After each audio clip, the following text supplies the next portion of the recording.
we're going to have Dan and his evaluation of hay. Take it away, Dan. Thank you, Mr. General Evaluator, and thank you, hay. When life knocks you down, you get back up. That's an excellent message, and that's something that we all should pay attention to because it's an important lesson in life. Today, I'm going to tell you some things that went really well with Hay's speech, and I'll give a suggestion for something to consider for future speeches as well. One of the things that I wanted to start off with pointing out is the props and costume that Hay had. She had the bicycle helmet on, and you could tell she was going to be talking about bicycling right away. And if she wasn't, you'd start to question her mental status. Why would you be wearing a bicycle helmet? But that was a very good indication of what she was going to be talking about, even though the title didn't indicate that, and the introduction of the speech didn't indicate that. The important thing here is that there's a very important connection between bicycling and getting up in life. Another thing I want to point out that worked really well with Hay's speech was I knew precisely when she was done speaking.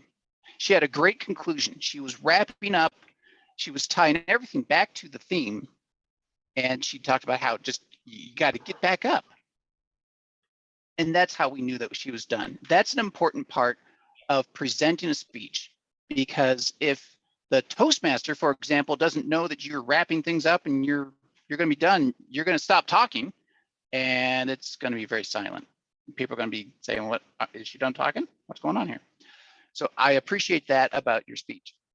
Now, one thing that I think we all could learn from this particular project that Hay is in is how to use descriptive language.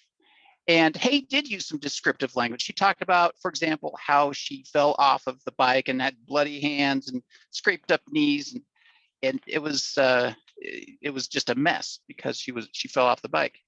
But there are plenty of opportunities in a speech like this to give descriptive language.